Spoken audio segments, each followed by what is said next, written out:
Ya, selamat pagi semuanya. Kita lanjutkan materi kita tentang validasi model ya di pertemuan keempat ini. Ini adalah bagian dari machine learning.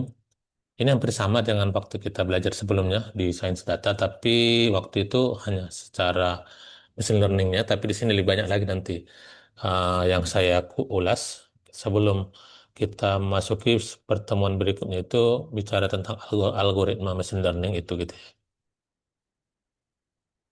Nah, di sini penting dalam membangun model machine learning itu dalam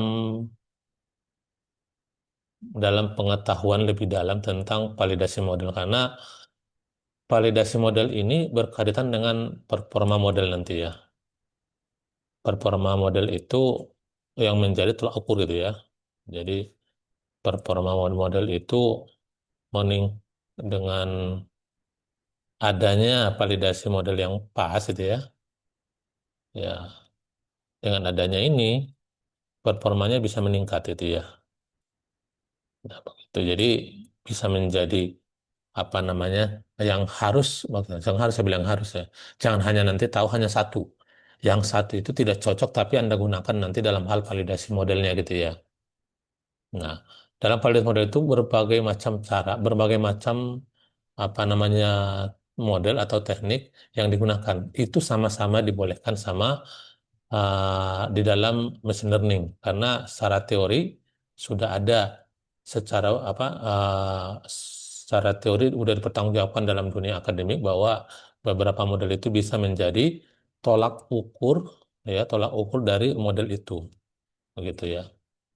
Oke, lanjut di sini adalah kontennya hari ini kita discuss tentang validasi model of classification. Jadi kita bagaimana validasi model untuk klasifikasi.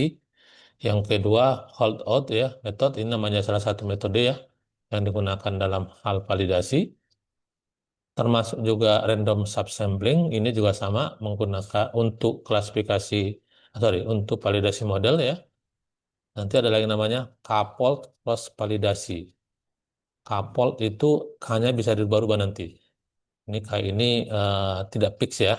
Bisa nanti hanya dua atau tiga gitu ya. Namanya coupled cross validasi. Nanti saya coba ilustrasikan. Sebenarnya secara umum udah pernah saya jelaskan di dalam sains data. Tapi karena fokus kita bukan di sains data waktu itu ke machine learning, tapi lebih dalam di sini, lebih banyak variannya atau variasinya yang akan saya jelaskan gitu ya. Seperti itu. Yang selanjutnya adalah leave one out cross validasi. Ini juga sama, validasi juga. Terus ada bootstrap ya. Ini ada beberapa konten yang harus kita diskusikan pagi ini. Saya coba dalam 30 menit untuk menjelaskan ini gitu ya. Nanti kita diskusi setelah ini. Oke, itu tujuannya adalah ya satu, mahasiswa mampu menyelesaikan masalah-masalah yang menggunakan metode machine learning yang tepat nih, ada bahasa yang tepat ini nih.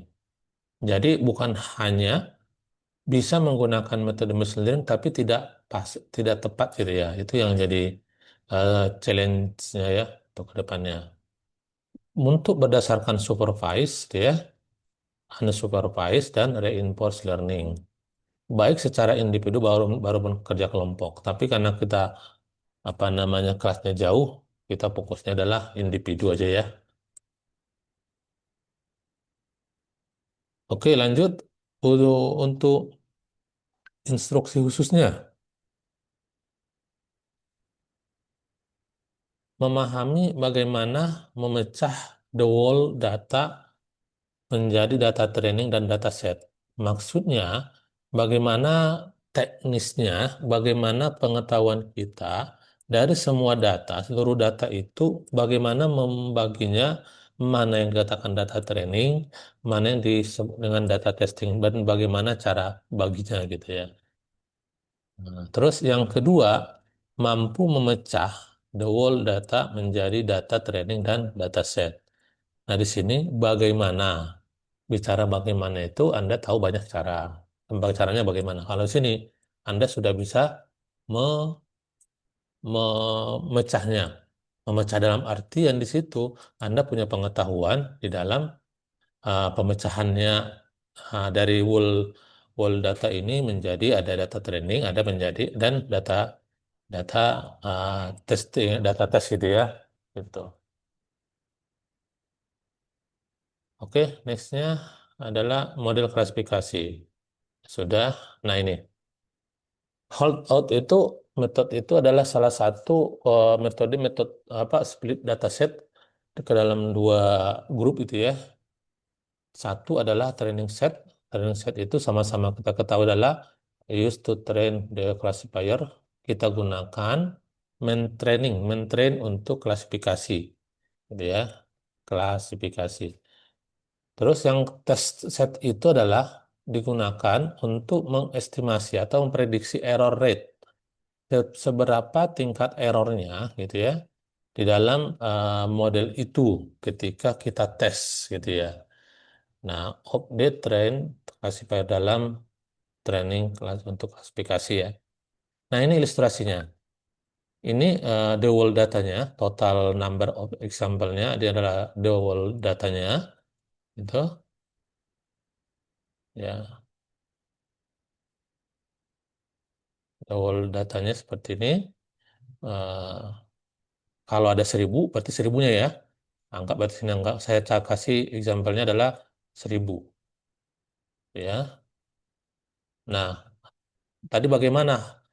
Bagaimana kita how we define training set dan testingnya kan? Bagaimana kita me- membaginya gitu ya, buat training sama set. Nah, dulu udah pernah sekilas ada yang 80 ya. Dan kemarin Anda pengujian juga ada saya lihat ada 80 20 ya. Nah, ini. Nah, ini testing set dan ini training. Dan tidak lazim ketika kita temukan testingnya lebih besar. Contohnya adalah di sini 80, dibalik gitu ya, jadi 20. Itu salah, itu kurang pas. Kenapa? Secara alami, secara logika yang kita pakai, bahwa selama ini kita belajar dulu gitu ya, belajar bahwa materinya 20%, tapi ujiannya 80%, nggak mungkin. Di mana-mana kita belajar dulu 80% gitu ya materinya, baru 20%-nya itu kita pakai untuk diuji gitu ya, kurang begitu. Itu namanya konsep split data itu, dataset di dalam machine learning gitu ya. Ada training dan ada test, ada testingnya gitu ya. Nah, terus di sini the holdout method ada terbagi dua, drawbacknya ya. Problemnya adalah, dibilang itu, where we have, sekarang ini bagaimana kita membaginya itu. Contohnya biar look serious of setting portion data set testing. Jadi bagaimana kita menggambarkan ya, menggambarkan data itu, contohnya gini, kalau mudahnya gini, punya data set tadi ada 1000 ya. Kalau di sini ibaratnya dua kelas, misalnya kelas yes, ini kelas no gitu ya. Uh, Nah, sini sama juga nih. Single trend and test experience ini juga sama. Bagaimana unfortunate splitnya itu bagaimana tidak beruntungnya. Contohnya gini, yes, no, ketika ada 1000 data, ya 1000 data, ya. Nah ini apakah 1 sampai 1000 ini kita ambil 20, takutnya nanti semua no semua yang kita ambil sebagai testingnya. Kan, nah, sedangkan di dalam datasetnya itu, dalam training set itu ada yes or no-nya. Jadi 80%-nya nggak masuk dalam tes itu yang mewakili untuk tesnya, kurang lebih begitu. Jadi ini yang menjadi kendalanya. Makanya sini adalah ada basic drawback-nya ini yang menjadi masalah gitu ya. Ketika kita langsung bagi gitu ya, tapi tanpa melihat porsinya no-nya, porsi yes-nya. Harusnya kita memiliki data setnya itu yes sama no itu, anggap ini ibaratnya 50 apa, ini 60 yesnya, no-nya 40, kan 100 ya, 100%. Nah, di sini kalau mau kita testing itu ambil 20% sini, ambil 20% dari sini. Jangan nanti mengambil 20%-nya itu dari no tadi gitu ya. Otomatis nanti no-nya itu untuk trainingnya, machine learning-nya itu kurang kurang optimal nanti belajarnya. Nah, pas pada saat dia dites semua posisi bobot no semua, yang yes-nya nggak ada. Itu fokusnya di situ. Nah, lanjutnya ada random subsampling ya. Nah, itu juga sama, bisa dilihat sini. Ini di nah, di sini sub, sub, sub subsampling performance itu K-nya itu data split of the entire dataset ini. K-nya ini bisa kita masukkan berapa? K-nya contohnya seperti ini. Ini K-nya nih, satu, ya, dua, dan tiga, tiga, empat, lima, enam ini yang ini semua, yang putih-putih ini, ini kan eksperimen pertama nih. Itu namanya eh, random sampling itu kita ambil misalnya dari 1 sampai 1000 datanya, gitu ya. Kita ambil posisi-posisi di sini sebagai tes tes example-nya ya, example-nya ya. Terus sini juga sama, tes lagi, sini tesnya, sebagai tesnya, ini sebagai tesnya, sebagai tesnya, sebagai tes. Jadi tidak otomatis di belakang semua, enggak seperti ini. Nanti yang seperti ini ada lagi nanti, misalnya di sini semua testingnya, gitu ya. Ini testingnya, gitu. Di sini adalah apa trainingnya gitu ya. Nah, nah, kalau yang ini sini, ini training, dites, apa kita bikin ya? Training itu data, kita bikin aja, ini data latih gitu aja ya, biar mudah ininya. Sama-sama T masalahnya ya. Coba kita coba ilustrasinya. Ini data latih, ini data uji gitu ya. Berarti latih, uji, latih, uji gitu ya. Latih, uji, seperti ini. Kita belajar bab satu, kita langsung ujian gitu ya. Paham nggak gitu ya? Terus habis lanjut lagi, next week-nya kita belajar lagi, bab duanya kita uji lagi. Nah, nah, ada lagi ternyata ketika kita belajar 5 bab, baru kita ujian. Dites gitu ya. Nah, itu logikanya. Jadi macam-macam itu dalam machine learning itu dipakai gitu ya. Dalam rangka apa? Mencari performa model itu sebagus paling bagus di mana gitu ya. Bagusan mana gitu ya. Sama juga sama. Ketika mahasiswanya juga semua pelajari dulu 5 bab baru kita tes sama dengan satu bab kita kita ujikan gitu ya. Seperti itu. Ini ilustrasinya dari random subsampling. Untuk narasinya silakan dibaca ya. Ini splitnya randomly select ya. Number example without replacement. Jadi eh, jumlah example itu tidak untuk di replace tapi dia punya apa namanya dalam dataset itu ambil di situ sebagai sebagai uji di dalam nextnya lagi dalam berapa rentan berapa ambil lagi sebagai uji yang sebelumnya gitu ya. Nah itu konsepnya subsampling. Bisa juga di sini di eksperimen keduanya sama dia belajar dulu ujian apa namanya latih latih dulu ujian gitu ya uji latih lagi uji lagi latih lagi uji lagi gitu ya sama konsepnya di eksperimen ketiga juga sama. Nah, dia baru belajar baru dikasih latih sedikit udah langsung diuji. Nah, nah ini silakan berkreasi di situ dicoba beberapa kali melihat dari performa model mana yang paling optimal gitu karena data kita 1 sampai 1000 itu tidak homogen kan pasti heterogen pasti macam-macam. Nah pendekatan ini salah satu tantangannya seorang machine learning engineer-nya di sini permainannya. Nah kita udah paham bahwa di dalam machine learning itu tantangannya salah satunya kan kemarin ada machine learning engineer-nya bagaimana eh, kita atau kalian ya orang yang berhubungan dengan AI itu bagaimana dia mencari model yang terbaik kan gitu kan. Mencoba teknik-teknik yang lain atau model-model yang lain atau validasi-validasi yang lain gitu. Jadi mohon dipahami ada lagi namanya data engineer lagi. Sebenarnya yang saya sampaikan seorang data engineer itu paham sekali gitu ya, paham bukannya paham doang, tapi paham sekali tentang data itu, baik dari karakternya, sifatnya seperti apa, itu bagaimana dia mentransformasi dalam bentuk lain, tapi data itu tidak berubah. Itu seorang data engineer nanti bisa menggunakan algoritma, bisa juga enggak, gitu ya. Bisa juga dia menggunakan pendekatan yang manual, tapi kalau manual dalam artian datanya sedikit ya. Kalau udah banyak, pasti menggunakan metode yang lain, gitu ya, atau tools yang lain, atau algoritma lain untuk mengubah datanya, begitu.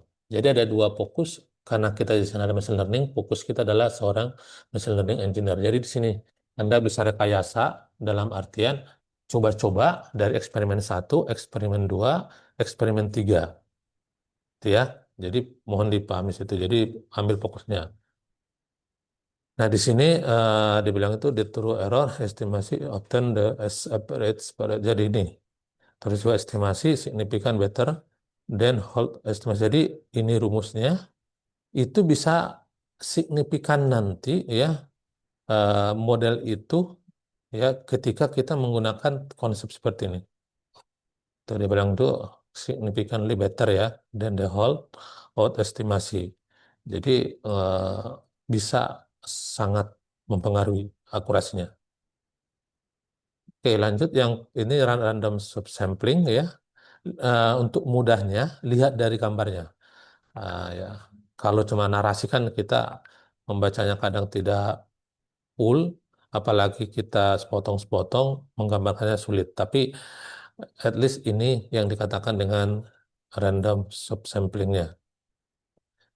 Nah, ada lagi yang namanya coupled cross validasi. Kita harus create ya, create K-nya, fold partition of the dataset. Jadi kita buat dulu coupled-nya, K-nya, nilai K-nya. Kemarin pernah menyinggung ada namanya Kamin ya, algoritma Kamin gitu ya. Algoritma KNN itu, K-nya itu bisa kita create ya, berapa K-nya yang mau kita gunakan. Tapi pastikan K ini ketika beda-beda, misalnya K-nya 5, 10 gitu ya, atau 15, itu berbeda nanti performanya. Tugas kita, berapa K yang mau kita propose, yang kita setelah kita masukkan 5 kita uji, kita tulis itu ya. Habis next lagi kita uji lagi, training lagi, menggunakan kapotnya 10, dan begitu selanjutnya, mana yang paling bagus. Nah, dari yang paling bagus itu berarti yang paling optimal K-nya untuk model tersebut. Nah, kalau nanti ada 50 kali kamu coba kapotnya berubah-ubah, ambil average-nya nanti. Mana yang paling paling standar rata-ratanya di antara semua model, semua K yang Anda gunakan tadi. Nah, seperti dibilang itu, setiap K, for each of K, eksperimen ya, use K1 ya, fault, for training, and different fault for testing. Jadi, K-nya ini K-nya nih. Kalau yang ini berapa Kak? Satu, dua, tiga, empat. Nah ini, hanya empat. Jadi dataset kita yang kita miliki itu dari tadi saya bilang example-nya lagi 1 sampai 1000, ya, 1000 ini. Jadi kalau kita misalnya hanya 4, berarti K 1000 itu dibagi 4, kurang begitu ya. Jadi berapa ini? 200, 150. 250. 250 ini berarti di eksperimen satu training uji tadi ya, ujinya, testingnya itu 250 data. Berarti dia belajarnya itu 750. Anggap urutannya 1 sampai sini, 1000 ini datanya. Bisa kebayang ya.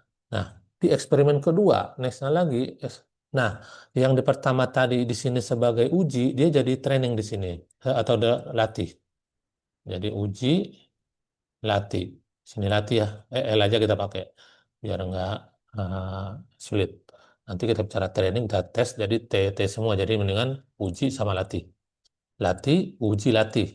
Di sini berarti latih, latih, uji, latih gitu ya.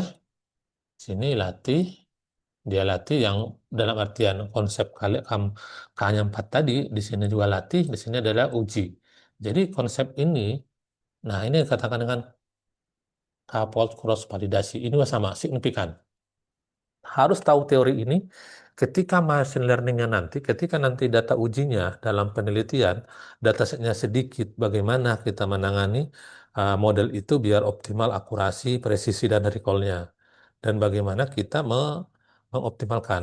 Jika besar, nah, gitu kan, jika besar datasetnya, misalnya ratusan ribu dan macam-macam, mana apakah cocok coupled ini untuk kita gunakan sebagai model atau validasi model yang kita gunakan dalam hal pengujian, gitu ya. Ini penting di sini. Yang detail itu testing example ya, yang warna ini ya. Jadi ada 4. Kalau bicara 10, jadi gimana? Kalau misalnya K10-nya, berarti logiknya seperti ini. Saya bikin sini 1 sampai 1000 gitu ya. Nah, sampai 1000, ini saya bagi 10. Nah, kurang begitu ya. Dalam artian sini bagi 10 di sini, yang anggap 10 lah ya, saya belum nggak ngitung pas. Berarti sebagai data ujinya ini 10%. Nah, di eksperimen kedua, gitu ya, dia nanti akan iterasi otomatis. Nah, yang di sini tinggal yang ininya yang, nah, ini anggap nih 10 nih, 10 kotak. 10%, 10%, 10%, berarti ada 10 dari 100%-nya. Begitu ya. Yang ketiga, berarti dia akan bergeser. Nah, di sini, di sini, tinggal di sini berarti kan ininya. Sama tadi konsepnya ini. Nah, coba bedakan tadi subsampling sama subsampling sama dengan yang coupled cross validasi itu. Nah, ya, jadi di sini Boleh tanya, Pak? silakan. Yang antara coupled cross validasi sama random subsampling itu, eh, kalau di random subsampling itu apakah tetap juga memperhitungkan jumlah yang 80 dan 20 tadi, Pak? Oh Artinya iya, eh, jumlah walaupun posisinya apa namanya acak, tapi jumlah data yang diuji tetap dipakai buat uji 20% gitu, Pak ya. betul. Jadi selain kita split datanya 80 Mm-mm. 80-20 gitu ya. Tadi kalau yang Mm-mm. tadi 80-20 berarti itu untuk split data secara umum. Ya, orang paling senang itu bicara pengujiannya bagaimana perbandingan data training sama testingnya gitu ya. Oh, 80-20 itu yang konsep split data. Mempertimbangkan ke sana juga. Nanti kita compare nanti dengan menggunakan split data, coupled cross validasi, menggunakan random subsampling.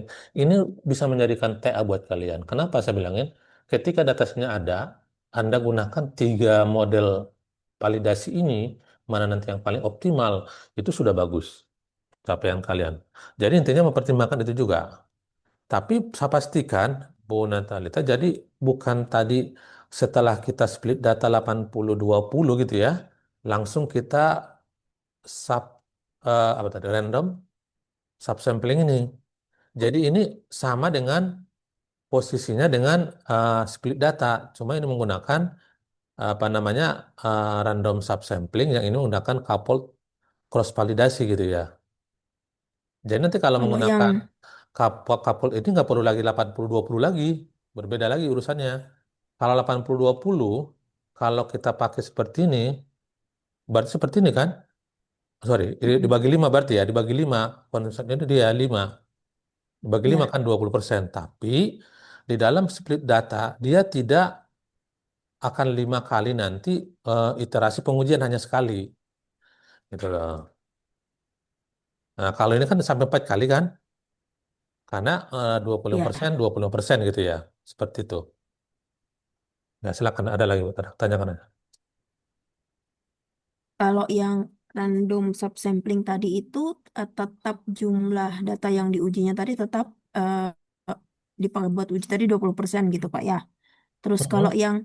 yang Bapak contohkan 10% ini gimana Pak? Jumlah data ujinya apakah cuma 10% dari 100%-nya atau tetap Iya, gimana? betul.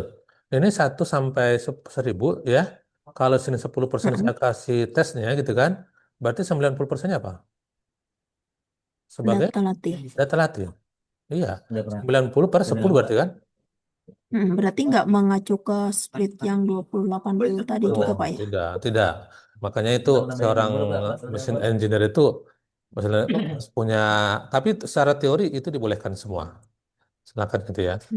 Eh, Oke, nextnya lagi ada lip one out cross validasi. Nah ini lagi nih, paling unik lagi. Ini sebagai total number of example-nya itu dia itu ngambilnya di ujung, di depan sama di belakang sebagai testingnya, gitu ya. Jadi ini terkenal namanya KFCP gitu ya. Untuk pilihannya berapa gitu ya. Terus ini berarti 1, 2, 3 sampai N. Jadi eh, di sini apa namanya? Jadi gini, yang luas itu misalnya ini terlalu kecil ya. Saya kasih 10 nih. Ini dia akan teratur kalau 10% di sini, ya 10%. Tapi yang eksperimen keduanya dia langsung nggak boleh ada jedahnya, tapi langsung di sininya. Begitu yang ketiga sampai selesai mau berapa K-nya gitu, K-nya gitu ya. Nah, itu yang bedain. Di sini for a dataset with an example ya, performnya berapa nih, tanda tanya, eksperimennya berapa gitu ya. Dan di sini berapa maunya gitu ya, 1 sampai N gitu ya. Nah, tapi untuk for is eksperimen use N min 1 sampai tren. Jadi dia bilang itu eksperimen itu N min 1. Jadi ada apa namanya? Kalau dia training and remaining bersama testing. Jadi di sini kalau misalnya 100 tadi berarti N-nya itu kan jumlah ini. Kalau misalnya K-nya, sorry, K-nya 5 gitu ya, berarti dia bilang itu N-nya itu 4 gitu ya. Kurang lebih gitu. Total number of N itu kan jumlah ya, jumlah jumlah datanya kan yang digunakan untuk trainingnya gitu ya, untuk ujinya, untuk latihnya gitu ya. Dia udah pasti kan karena dikurangin 1 dong sebagai trainingnya dia, sorry, sebagai ujinya dia gitu kan, seperti itu.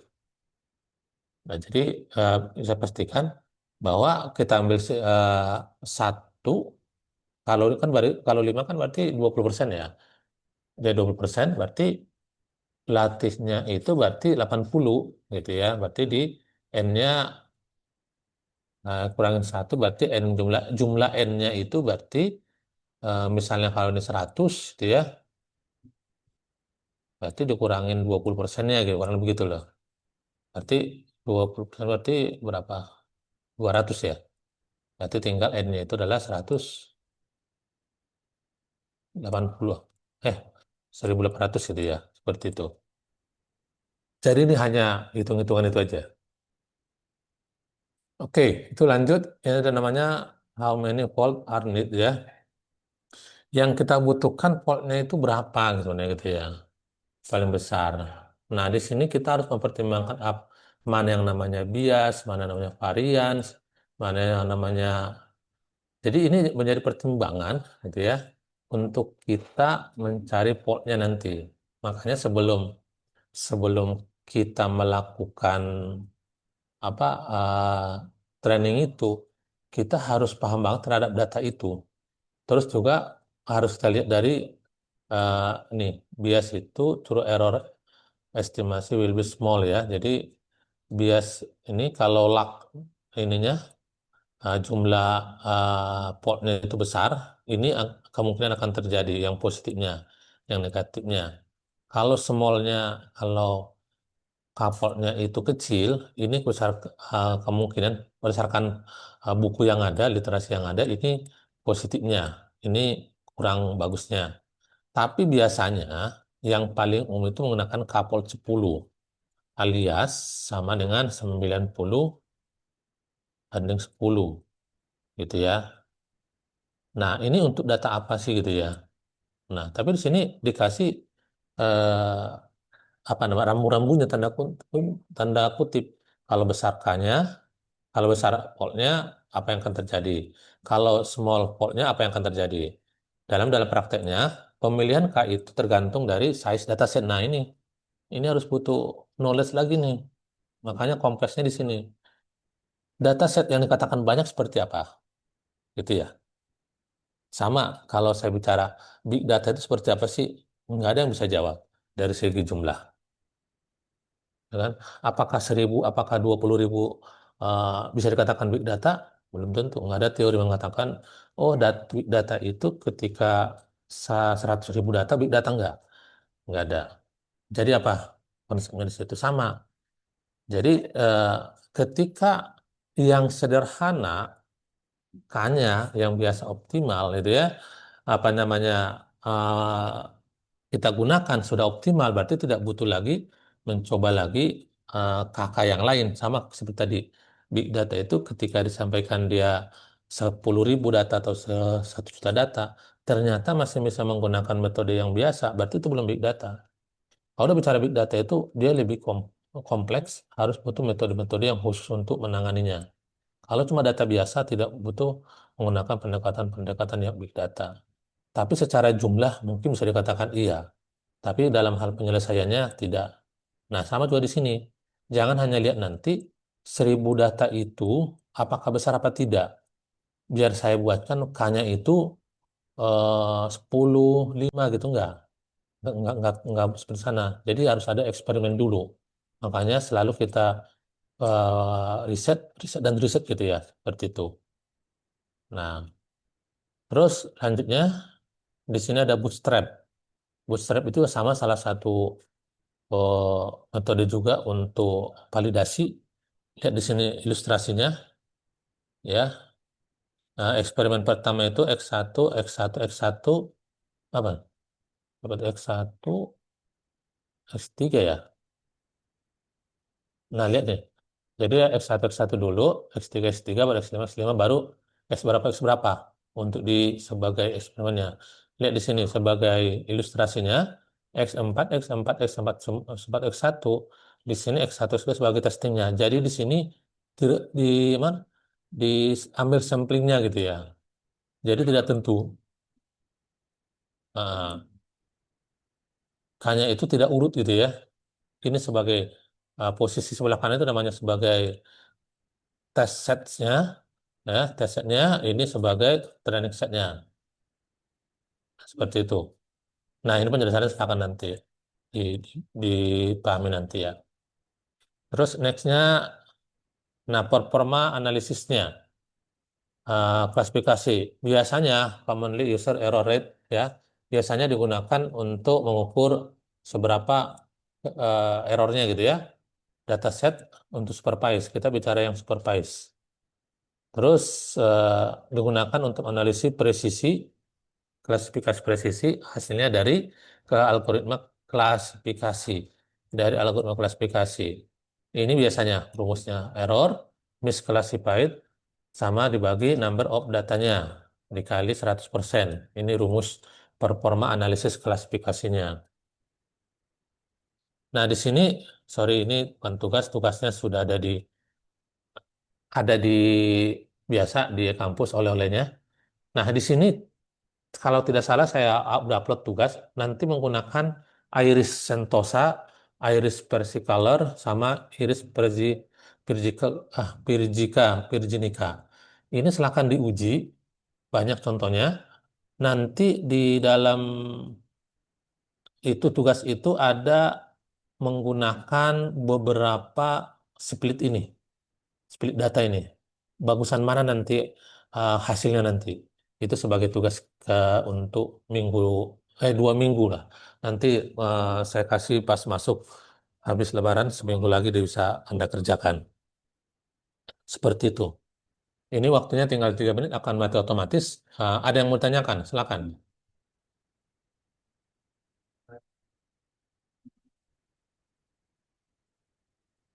Oke, kalau tidak ada nih saya coba perjelas lagi yang tadi bootstrap tadi ya. The bootstrap is resampling technique with replacement.